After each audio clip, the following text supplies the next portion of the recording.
Planning Commission for Santa Clara City, May 12th, 2022.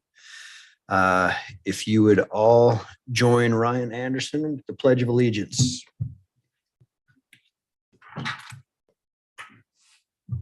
I pledge allegiance to the flag of the United States of America and to the republic for which it stands, one nation, under God, indivisible, with liberty and justice for all.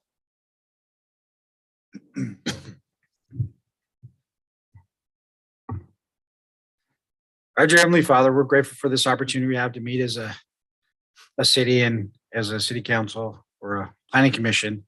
We're grateful for all that we have in this area that we live in and the opportunities it provides for the citizens of this area.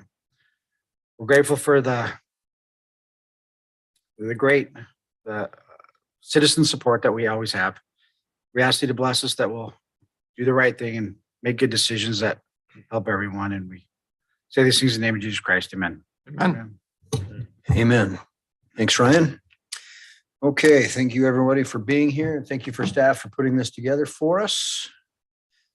And let's get right down to business. Looks like we've got a couple of public hearings today. Mr. McNulty, can you clue us in on number one, the rezoning of 2620 Santa Clara Drive? Thanks, Chair Weston, and I'll be happy to do that. Let's go ahead and pull up the map, the existing conditions map. We have couple maps showing you the property in question on here. So we'll get to that in just a moment.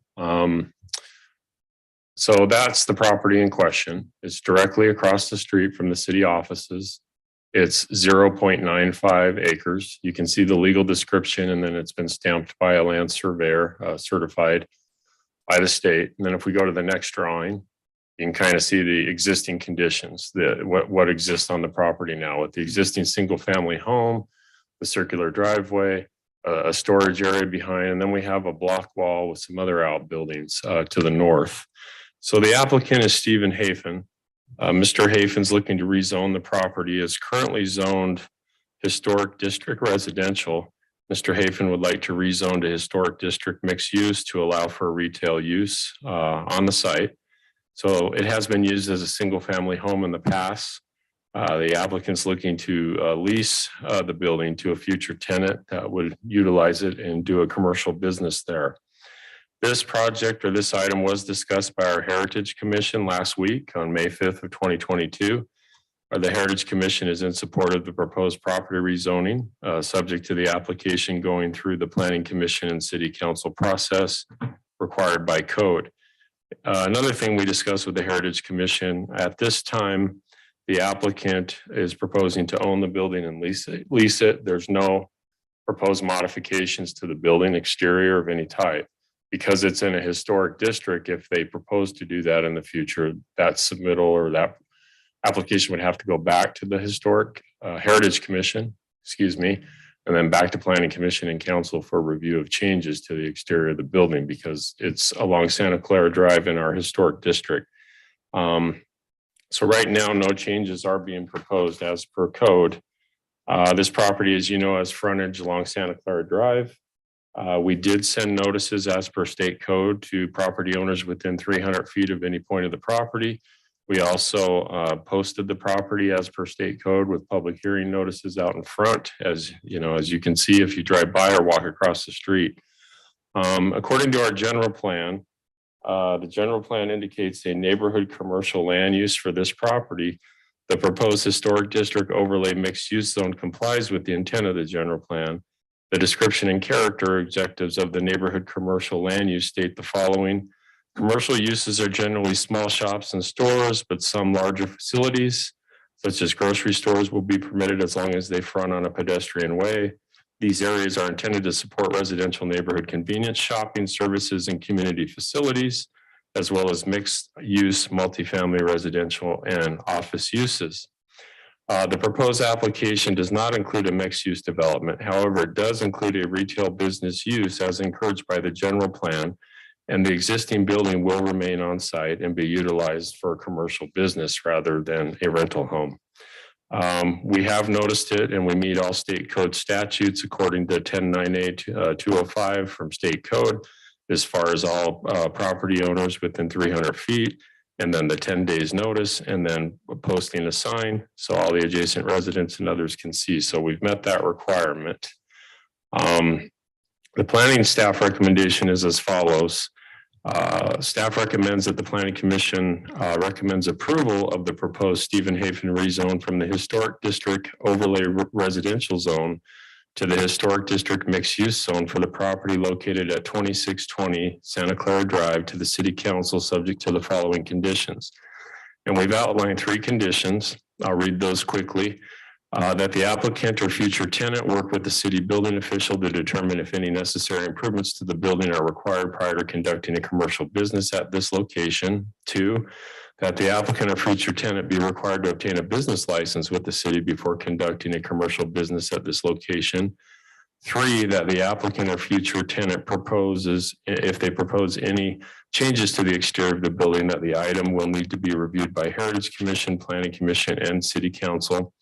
And with the following findings, and we have 2, but the rezoning is compliant with the Santa Clara City General Plan, Section 3.4.1 Mixed Use Land Uses, Neighborhood Center. And second, that other properties in the immediate vicinity, east and south of the site, are zoned Historic District Overlay Mixed Use. So our property that we own directly to the east of this site, parcel SC 188-C-1 that the city owns and conducts Swiss days and other special seasonal events at, that is zone mixed use. The property that we're having this meeting from, City Hall, is mixed use. And we have other mixed use zones in the historic district along Santa Clara Drive. And so that's our recommendation and findings. The applicant, Mr. Hafen, is here if you have questions for him. And then I'm here as well to answer questions. And the item is a public hearing because the request is for rezoning of property. Thanks. Okay, Mr. Hafen, do you have anything to add to that? Come on up to the microphone, Steve. Yeah. We're going to need you to state your name and address, even though I have.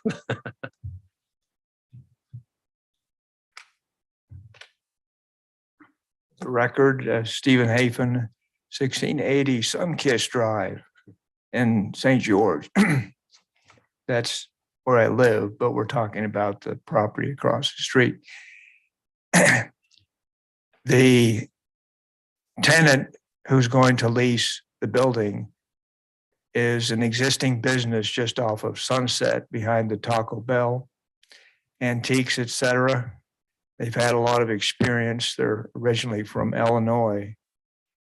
And the way they run their store, from what I've seen, and I've been in there many times, and I've been around antique stores for many, many years back east where I lived for 35 years. They do a really good job. Presentation, the way they price things, and the discount system they have. So they're very experienced. So they are the proposed tenants, and I'm very impressed with them. And since I take pride in having property in Santa Clara, I think this will be a great addition to downtown. Okay, thank you. All right, well, let's open the public hearing on this parcel. Have we got any comments from the citizens? And for those that just walked in, this is item number 1 on the agenda, the public hearing for the proposed rezoning at 2620 Santa Clara Drive.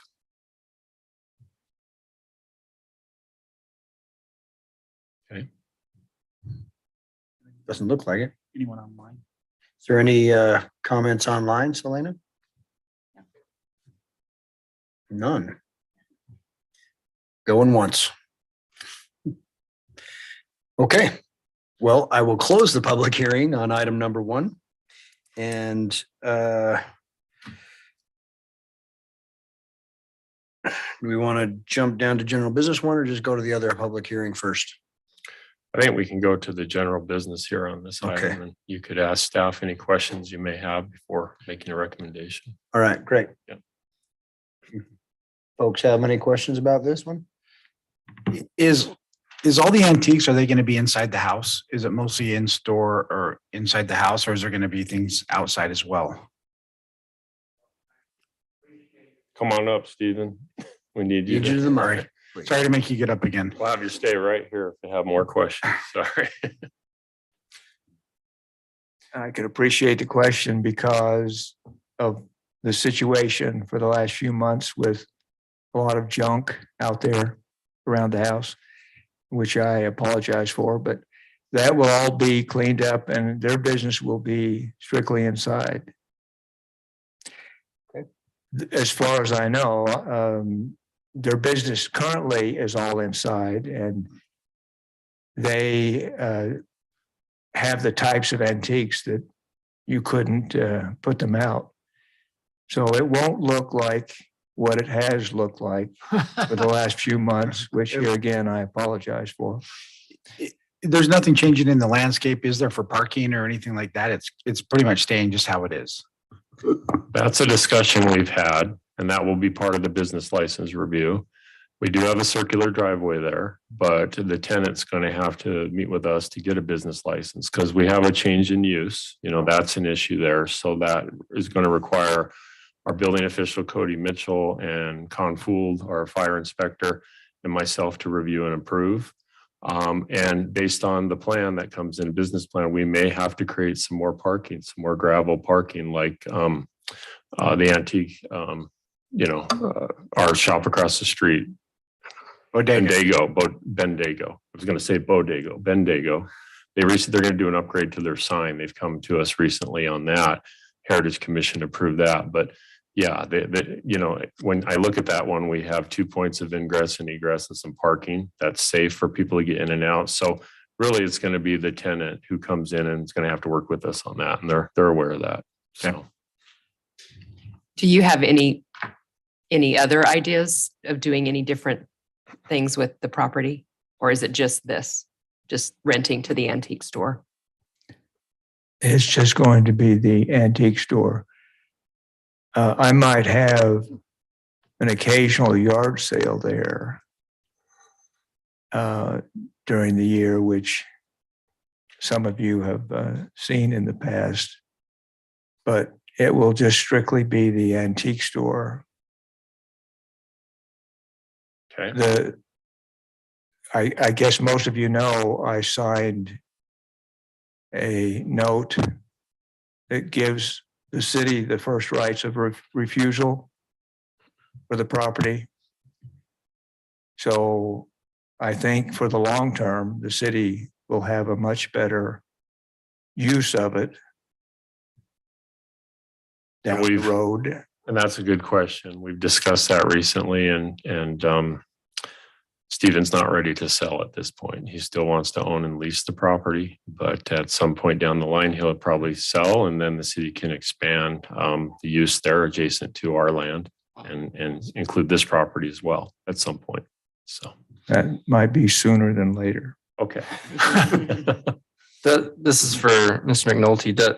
Is this rezoning specific to a certain use, or is this just, can they use any use allowed within the mixed use zone? Is there like a list of uses that are allowed in that zoning? They could come with a different use. Really right now we're rezoning the property to allow for a retail business to come in, because right now it's residential and they're looking to go to mixed use to allow for that commercial aspect. But they could come in with another use. If a permitted use, we would review it and they'd have to go through the business license review. If it's a conditional use that they came to us with, it would come back to the planning commission for your review and authorization. But right now, the retail sales is permitted in that zone, what he's currently proposing. And there's additional uses that it could change to without Correct. coming back through the process, right? Yes, correct. And just for the record, I would never allow a business that would be contrary to the spirit of the downtown area.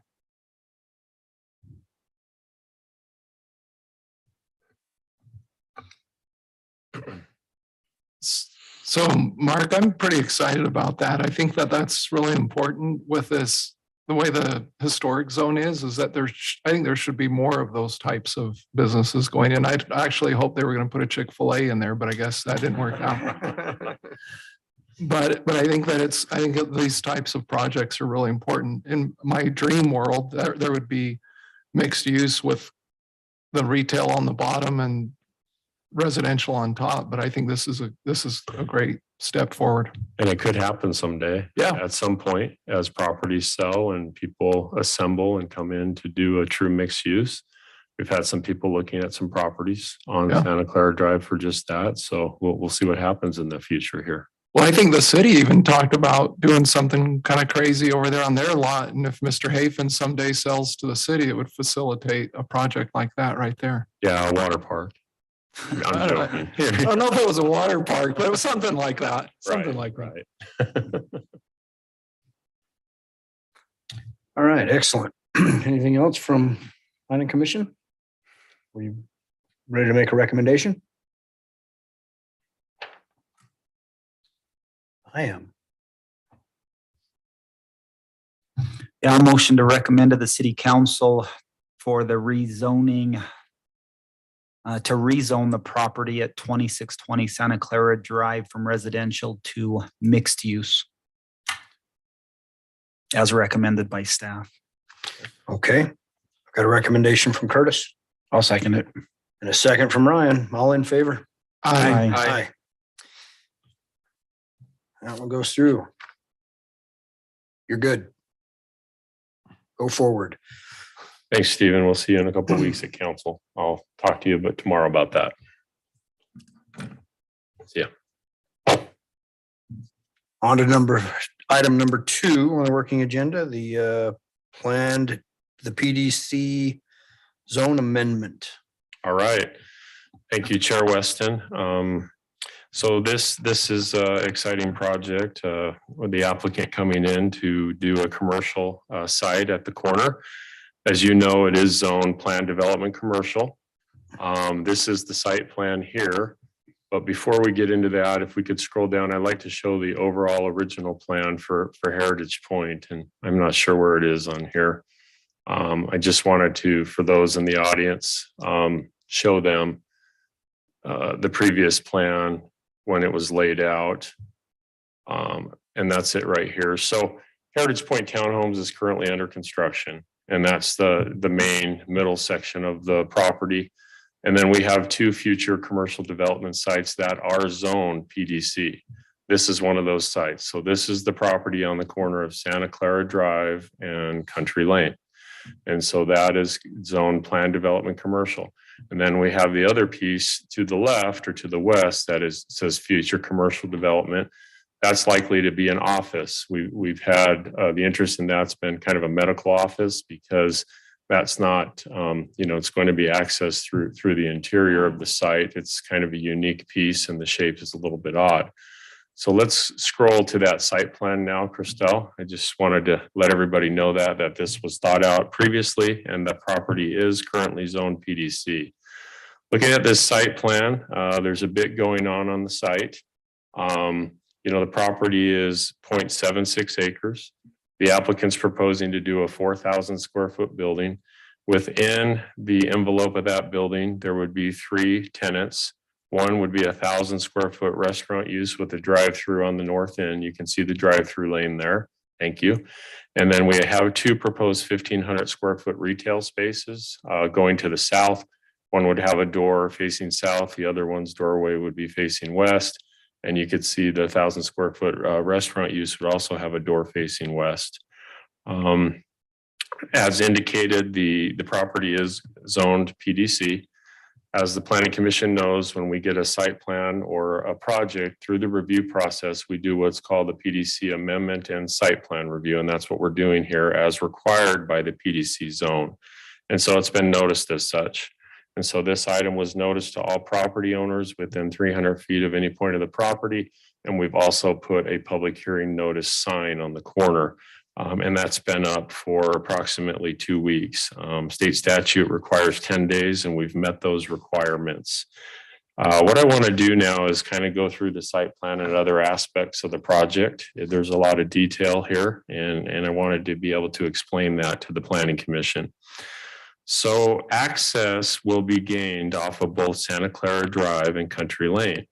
The access via Santa Clara Drive, as you can see here, is a right-in, right-out only. And that's necessary because of the site distance requirements for an arterial road. So as you know, Santa Clara is an arterial road and we have a little bit higher speeds. So we're showing right in, right out only. We're also showing a raised median, kind of a little bit of a pork chop design, but it will be raised and it will be designed in such a way that you can't cheat. We're discouraging that left-hand turning movement. People do it. We know that, but we're trying to discourage that to the best of our ability. There's also going to be a 525-foot deceleration lane that goes back. You can see the note there. That goes back past Heritage Point. So it will be nice to have that decel lane going into Heritage Point, as well as this proposal of this particular project for safety. The other thing is that we will have full access off a Country Lane. What you can see here on Country Lane, though, is we're going to have, it's going to be striped and painted for a right-hand turning movement out and a left-hand turning movement out onto Santa Clara Drive. And then you can still make the left-hand turn into the community if you'd like to go to this proposed retail, or if you live in the neighborhood, you know, that access will still be gained. It's not going to change. It's just going to be made safer than the current situation there.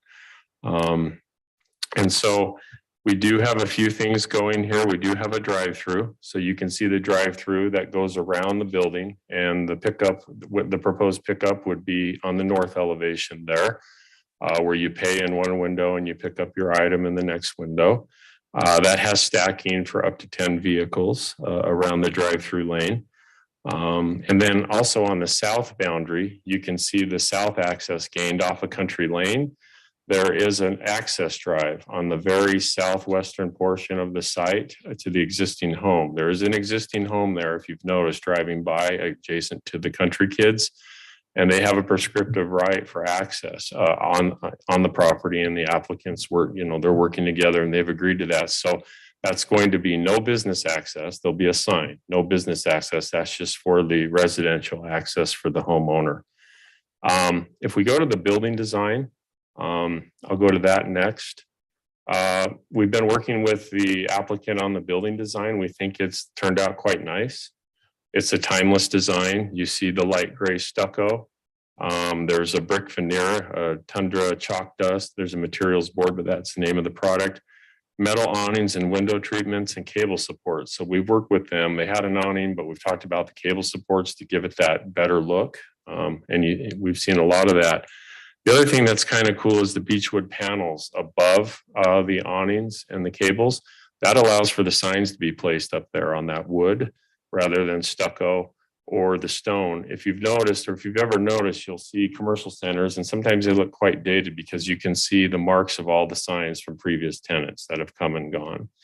And I believe this wood panel is going to prevent that. It's kind of neat, sleek. We're excited about that. The building height, we're around 20 feet to the parapet wall, so we don't have a building height issue here. We believe this building will be a nice addition to the community, kind of a gateway into the community as you're driving into Santa Clara. If we scroll down, we can go through the black and white building elevations. First, here's the materials. We'll look at that. So you can see the light gray stucco, the metal for the window treatments and the awnings, the beechwood, I love that, beechwood longboard or paddle border, beechwood long board siding, that's kind of cool. The black window, and then the chalk dust brick itself with the cable supports, which is going to look really nice. And if we scroll down one more, you can see the different building elevations. So the west elevation, if we could make that a little bit bigger. The west building elevation, you can see that faces the Heritage Point townhomes, and you can see the signage that would be, they'd be allowed to put the signage above those tenant spaces. You see the different materials with the awnings and the cable supports. If we scroll down, this is the south elevation. So this is facing kind of the neighborhood as you drive out along Country Lane towards Santa Clara Drive. You're going to see this. Country Kids and the existing home will see that. And then if we scroll down one more, We've got the east elevation, so that's going to be facing Country Lane as you make that left-hand turn. And then the last elevation, if we scroll down, is the north elevation. And that is facing straight on, looking towards Santa Clara Drive where the drive up is. You see a sign, proposed signage there on the brick, a drive up window to pay, and then a drive up window to pick up your items, and then the awning with perhaps some signage. So we feel that that is looking pretty good. If we go to the project landscape plan, I think that's further down. Actually, we can talk about it right here. This colored site plan is quite nice, and it shows the landscaping. You can see the building itself. You can see the landscape buffer areas. It's pretty substantial. The code requires a 10-foot minimum, but along Santa Clara Drive, we have areas that exceed 30 feet. There is a taper of about 6.5 feet, but the overall average is 25 plus feet of that landscape buffer along Santa Clara Drive. The monument sign, we've looked at the site visibility triangle. It's out of it. It's out of that 30-30 triangle. If we go back to the site plan, I can show you that. So it's safe and won't create a site distance problem for people coming in and out of the neighborhood. And then you see the substantial buffer along Country Lane. The landscape buffer is approximately 15 foot wide. The code requires 10. And then you see the access here coming to the site on the south end, the parking. They're proposing 22 parking spaces. That does meet the code requirements. So the restaurant with a drive-through requires 10 spaces for the 1,000 square feet. So that's pretty intense. That's normal, 10 per 1,000. They do have that. And then the retail is 4 spaces per 1,000. So they're providing 12 spaces for that 3,000. So the code requirements 22 spaces. They have provided 22 spaces. The site plan also shows the ADA accessible parking.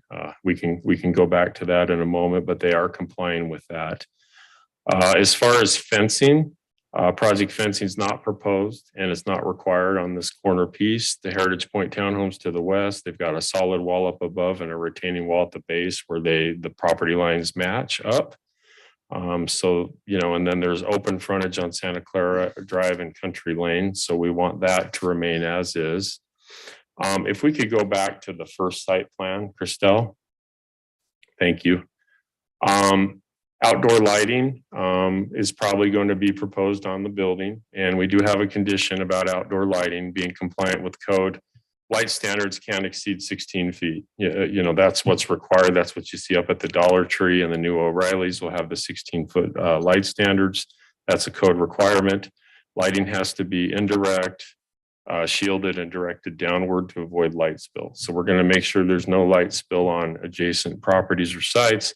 If they propose lighting on the building, it'll be a wall pack. It also has to be shielded and directed downward to avoid glare and light spill. We talked about fencing. We talked a little bit about landscaping. They have hired a landscape architect, which is the first for commercial site plan. We have a lot of people doing that for residential with our new water efficient landscaping and conservation standards. They've hired a designer, and based on what we see, the plan does meet requirements. We'll look at it a little bit closer when we get to the point, or if they, you know, at the point of a building permit review.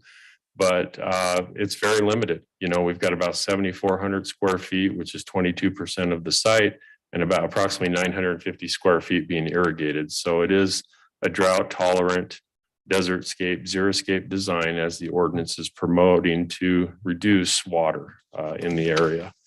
Project signage, the code does allow for wall signs and an entry sign and a monument sign like they're showing. You can see the wall signs that they're proposing, kind of get a feel for that. We'll do a monument sign on the corner. Each sign is going to require a permit, and staff's going to review those one at a time, case by case, to make sure they're completely compliant with code. The applicant's aware of that. Our 10% requirement for total wall square footage. A good example is if you look up at the Harmon Center up north, you know, we've got the Harmons and the other retail tenants and the pad sites. All of those are at that 10%, and this will be similar with them putting their sign on that wood wall, which is quite nice. Water availability we've gotten into lately because of the Water Conservancy District and the conservation requirements. So they will obtain a letter or other verified documentation. We're leaving that right now until we change the ordinance. There's been a little bit of kickback from the Water Conservancy District on that, as we were being asked or told to adopt their ordinance. They told us they would be providing will serve letters. They're not doing that yet for whatever reason. So basically a developer has to pay their impact fee and then bring proof of that fee being paid, and that suffices as the will serve. That's where we're at right now. And all the applicants countywide are doing that. And that's what's happening out there in the water world right now. Dust control. We do require a dust control plan for each site in the city. And so the applicant would have to work with staff on a dust control plan. As far as neighborhood response, it looks like we have a few present tonight, which is great. We did send notices to all owners within 300 feet of the subject property. We also posted it as per state code. I haven't received any responses or emails personally, so I didn't have anything to add as far as that goes in the staff report. Our general plan consideration, the Santa Clara City General Plan, includes a Main Street commercial land use for this property. The existing plan development commercial, the PDC zone, complies with the intent of the general plan. The description and character objectives for the MSC land use, which is our Main Street commercial, again states the following: predominantly commercial uses on the ground level, including uses such as stores, restaurants, and offices with residences and/or offices on the second floor. Projects should be pedestrian friendly as well as accessible by automobile. So the proposed application does not include a mixed use development. However, it does include a mix of retail business uses, and as encouraged by the general plan. So you can see by the site plan, we do have sidewalk on both Santa Clara Drive and Country Lane. There will be access via automobile, and there will be, availability for adjacent residents to walk here and utilize the site rather than getting into a car necessarily every time. We do meet section 10.9A.205 of state code, which I discussed already. So at this point, I want to go through the planning staff recommendation. So city staff does recommend that the planning commission forward a positive recommendation to the city council for the PDC zone amendment and site plan approval subject to the conditions as outlined in the staff report. And so we have 12, and each of these conditions kind of goes through that site plan review in the order of the items I discussed with you as far as the items that need to be done. So the conditions are typical for a site plan or a subdivision review. They are changed or tweaked for each project. But as you can see, there's a requirement for a minimum of 22 parking spaces. There's a requirement for a dumpster enclosure, meeting city code. There's a requirement for project signage. There's requirements for building design and materials and site plan layout. And so at this point, that's our recommendation. That's what staff has to cover with the planning commission. The applicant is here, and if you'd like the applicant or his representative to speak, they're available. And then again, Chair, this is a public hearing because it is a PDC amendment as required by code, as well as a site plan review. And so thank you. I'll sit down at this point. Hey, Jim, real quick, two questions I have. As far as the monument sign, I know that'll have to go and be approved later. Can that be digital, or is that something that's going to be? I don't know that yet. That did come sign. up. Yeah, that did come up for Bucksace up on Rachel. Right. And it went through its own approval process. And so that's something that would have to come to the planning commission for an approval. Bucksace got digital, and it's the same zone, PDC. So that's a possibility. It could be. I don't know that it needs to be, but I mean, that's a 20,000 square foot building, Bucksace, but the PDC zone, we did approve a conditional use for that digital sign when I looked at the Bucksace record. So. Okay. And is there any future plans and talking about a stop light right there on Country Lane? And I haven't heard that. We've TRC'd this quite a few times with their staff and our engineering staff and others. And the idea of a traffic signal hasn't come up at this point. Okay. Usually it has to warrant. I mean, there could be a need for a warrant somewhere down the line, but that's not anything that's come up. Thank you. Yeah, thanks. Thank you, Jim. Okay. Well, I'm assuming the applicants, do you guys have anything to add at this point? Good evening, Commissioners. Matt Liu representing Mr. Schofield. Appreciate Mr. McNulty and his detailed explanation of this project here. I think he's done a great job explaining, what we are proposed or trying to do here on this project. I think what we would like is just a consideration. It is a 4,000 square foot building. We've got a few tenants, but nothing signed as of yet. So we are hopeful that we look at it as a 4,000 square foot building with 22 parking spaces as a max. And if we need to adjust maybe the internal footprint, that we may have the ability to do that. But again, all of those will come through staff to make sure that what we recommend or what we would like to pursue will be approved in the proper manner. Any questions? I don't think so right now, but be available. Okay, well, with that, we'll open the public hearing on item number 2 for the plan development commercial zone amendment on this project as laid out. So if you have a comment, go ahead and step up to the mic. Try to keep it concise. Make sure you state your name and address for the record. Good evening. My name is Paul Steika. I live at 3895 Sweetwater Drive, which is totally opposite from that location. My only question is, it appears this is going to be a fast food building. And if so, 22 spaces, is that enough for customers and employees? That's my only question. I understand the commission has looked at it and said, yeah, 22 spaces, but it seems to me if it's going to be a restaurant and maybe sit down, are 22 spaces really enough? Other than that, I mean, I have no axe to grind. I have just a question. Thank you. Okay, thank you.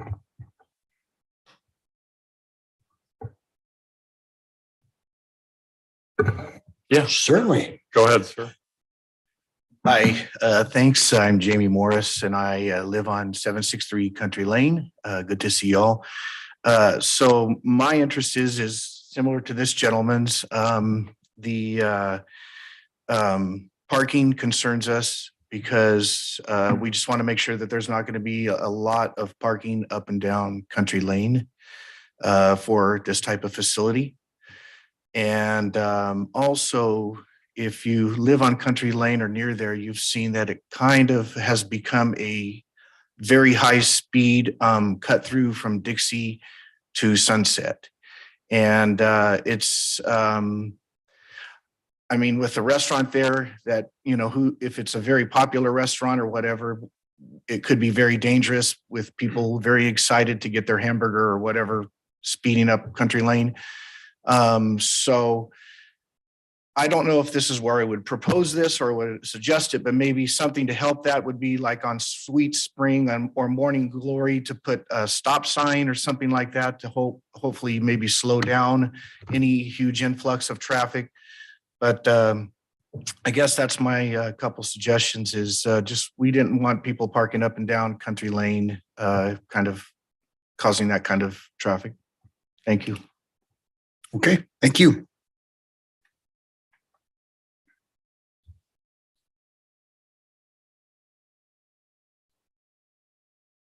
Anything online?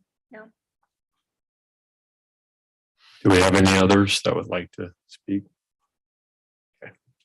Okay, well, let's close this public hearing and move on to item number 2 on our general business, which is to consider the recommendation to city council for this project.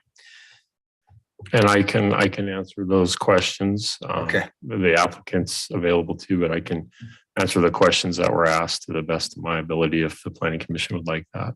So. All right. Do you want to answer them? Do you want to let Jim answer? We'll let Jim go first. Okay. So the 22 spaces is our requirement. That's what's required for the proposed use and the square footage. The 10 spaces per 1,000 is the market for restaurants. 10 spaces per 1,000. They're showing 1,000 square foot footprint for the restaurant use. Originally, and maybe that's changed, they were looking at an orange peel type use or something similar. We know that they're very similar to Dutch Brothers or Beans and Brews or Swig, where it's heavier drive-through business with people coming in, not dining as much. That could potentially change. The other two businesses are more of a retail office type use, and I don't see any parking concerns associated with those. Also, we have stacking for 10 cars in the drive-through, the way that's laid out for when people come in the drive-through. There could be more, but from the order board around to the front, usually you want 8 to 10, and there's room for up to 10 cars. And we don't have a queuing standard, and most cities don't, but that's something that we look at. The other thing is parking concerns on Country Lane. We're not going to allow that. If that happens, those people are going to get a notice. We don't want to red curb everything, but it's going to be clear that they can't park on a public street or on the street adjacent to the building. The applicant, the use, has to bear their burdens. They're providing on-site parking, and people need to park on site, not on public streets, especially a road like Country Lane where we have a lot of flow and traffic coming in and out. The other thing about stop signs in the area, some of those discussions have occurred recently at a city council level, and that's where it needs to be solved. And that's something where the resident can come to city council and ask them to consider some of that. They've talked about stop signs, the cutting of bushes and trees in the area to make it safer. So that's understandable. So those would be my answers to those three questions. And I'll go to Matt now. Thank you. I appreciate that, Jim. In regards to the owner, Mr. Schofield, obviously safety is a prime priority for him, making sure that no matter what happens, that things are done in order and safe. Jim did mention that there is a potential tenant right now in negotiations with Mr. Schofield called Orange Peel. It's been interesting. Their concept that they're proposing for this specific location is a different concept. They're not allowing any in-room or in-restaurant or in-drink spot dining. Everything is going to be via a drive-through. There won't be even seating, in the Orange Peel per se, if that is the final or one of the final clients or tenants in this building. Leaving the other 3,000, quote unquote, 3,000, 2,800 square feet as a flex space. Not really sure what will go there yet, but obviously we have codes and we have ordinances to follow and recommendations to follow, requirements to follow. So we will definitely fit within city codes and requirements, given those parameters for us to work under. Any other questions that you might have? So this house that sits back here, this is what you worked out with them, kind of access through the parking lot? Is that? Can you pull the site plan back up, Crystal? Yes. And no, I want to crack a joke. That's not good. I was and free orange drinks. No, but yeah, I think we've kind of worked with them on a best solution to allow access to continue to flow. And currently that's kind of what we've ended up at as far as our proposed design. All right. So my question is on the right in, right out. There's a note that says right turn lane 500 and 535 decel lane. So how is that going to be accomplished exactly? Is that is that going to just be accomplished on the shoulder? Is that meant to slow people down? It's a combination with the design through our TRC team and their team. So it'll be 7 feet of asphalt plus the 2.5 for the you've got the curb and gutter, but you've got the pan of the gutter. So you've got that. So it's approximately 9 feet. And that's what's been agreed to. And it's going to allow for vehicles to slow down and make right-hand turning movements both into this project and into Heritage Point. So just existing shoulders, what you're planning on using? Yeah, we're not looking to widen out the road and redo the road. And we'll probably look at painting, to kind of direct that traffic. Is there a check with staff as far as like when the tenants come in on that parking question? Yeah. I just noticed that they did have Royal Thai as one of the other uses on their on the thing that was a restaurant, but Yeah, well, Royal Thai is up in the Quench It building. Is that what you're referring to? no, Like on slogan? the rendered elevations, they have Orange Oh, Hill. One okay. of the, I think it's just a placeholder. It's just a graphic. placeholder. Yeah. Yeah. And so that would be looked at the business license. When they submit for a business license and come in, we take a look at that and let them know that this is the allowed parking for the project. I mean, putting parking on a country lane, that is not safe right there No, with no, all the yeah. turning movements, and that's gonna be well known. Nor is it safe on Santa Clara Drive. Correct. So, And we do recognize, if it's a restaurant per se, that obviously there's criteria that we need to fit and make sure that we meet that before that is even allowed. We would hope that before we get to that point, because of the construction phase and what's needed to serve an actual restaurant with like grease traps and all that, Yeah. Plumbing that needs to be considered. Obviously, those will all be addressed, before we go vertical. Mhm. So we're not sure where we're at right now with some of the negotiations with some interested tenants. But we just, again, like I said earlier, we just want some flexibility on the 4,000 square foot. We know we have 4,000 square feet. We know we have 22 parking spots. So we just understand that we have to fit whatever uses are within those criteria.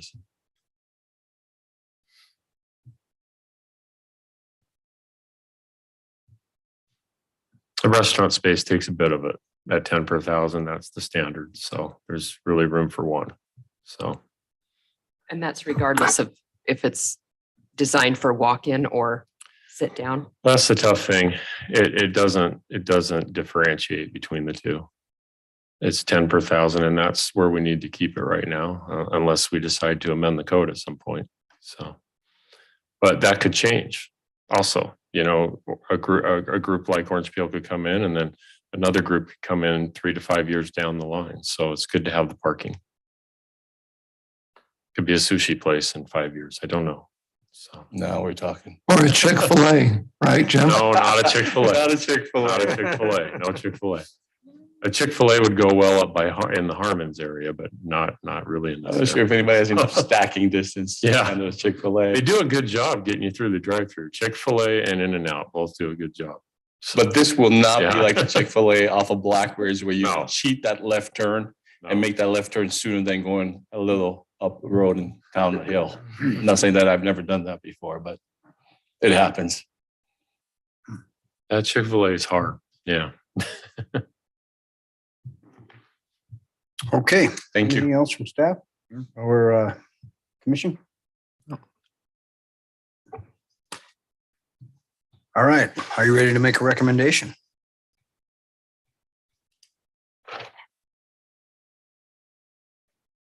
I can, if you want. I propose that we recommend to city council that they allow this plan development commercial amendment and the project site plan as it's been explained to us, and with the considerations that staff's added to that. Excellent. Thank you. Second. I've got a first from James and a second from Shelley. All in favor? Aye. Okay. Carry on. Get us something good to eat. Okay, moving on in our general business to number 3, which is consider vacating a conditional use permit. Thanks, Planning Commission. So this item was added to the agenda. And I know that we sent a memo from legal counsel to Planning Commission, attorney-client privilege under separate cover. And you're in possession of that. I'm not going to go through that. I think you understand the reasons why, but you've had a chance to review that. You have it in front of you. Matt and I talked today, earlier today, and I think the best way is to keep it simple. And what we're recommending is that the PC vote to void the old Verizon conditional use permit for 2 reasons. First, Verizon has filed a new conditional use permit application, which is under review by the city. So we're in possession of that. Second, in order to fully comply with the court's order, which allowed Verizon to submit a new application, but also required the city to void the old permit. And so what we have right now is this is going to come back to you in the next few months, in the next month or two. It's hard for me to estimate right now. The application was filed on April 15th. That's when we determined it to be complete. The city has a 150-day shot clock in order to approve or deny the new conditional use permit application. So that deadline's mid-September. And so that's where we're at. The court order asked that this be done. Legal counsel has guided us to do so. And it's as simple as that. And then he'll show up at court next week and say it's been done. And then the proceedings will move forward as I discussed, going through a new conditional use permit process. We know the silos there, the little red buildings there. Looks pretty nice. We think the application is good. The new application is good as well, but we have to go through the process again, according to the court. So that's all I have on that. You do have other information that was provided to you. But that's the direction I've been given, and that's what we'd like the Planning Commission to do this evening. So, Okay, and so nothing from us at this point. well, we would need you to vote. Vote to vacate or Yes. override? Yes, vote to, the vote is, and let me grab something, we can do it this way. It's the Planning Commission decision. Sorry. It's a Planning Commission decision, and we do need you to vote on the item. It doesn't go to council because the Planning Commission approved the original conditional use permit for the cell tower. Okay. And so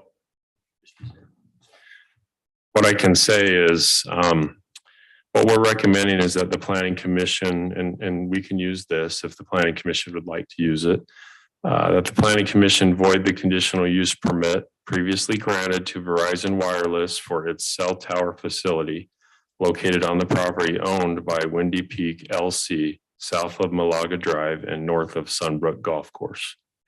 So that can be the Planning Commission's motion on this conditional use, voiding the conditional use. Void the, Yes, if you'd like to use that, and that's Can we get that? Do you have that printed, Jim? That we would we be able to see that maybe to make a proposal off motion off I that? can give you a copy. I'll hand it to Selena. Okay. It was, I think you should have a digital copy. Oh, of it's it. on Yeah. our digital. Yeah, Should be yeah, on there. we did send it to you, and it's that first line item that says recommendation in bold. I think that could be used for a motion, and then a vote would be the best way to do it, Okay, thank you. as per legal counsel. Thank you. Yes. okay. You guys have any questions about this before we move on? I don't, I mean, It's Sounds like staff's all over it. Yeah, Staff is and covering this. Matt Ann's legal counsel would have been here tonight for this item, and he will be when we have this on for the conditional use consideration in a few months. He had a family commitment, and so that's why the information was put together the way it was for you. So, Okay, then let's just put this to a vote right now on Planning Commission. On a yay or nay to void the conditional use permit for the cell tower facility off of Malaga Drive. All in favor of voiding the conditional use permit? Aye. I, That's 5 ayes 6. and a abstain from Ryan Anderson. okay, Okay, sounds good. That will work. Thank you, Chair. okay. All right. Do we have any other discussion items today? Mr. I do not. We'll meet again in 2 weeks, and we do have some items that are ready to go. I talked about some of them last time, so they'll be coming forward to you. And I think June will be pretty full as well, and we'll see what happens after that. But there's a lot of stuff in the works like we discussed 2 weeks ago. So Okay, more coming. great. Thank you. Well, with that, all we need is a recommendation of approval of the minutes from our last meeting. I can do this one. I move to approve the minutes from the regular meeting on April 28th, 2022. Second. A first from Shelley and a second. All in favor? I, And with that, we will adjourn the planning commission meeting for 2 weeks until, I don't have the schedule, but I think. May 26th.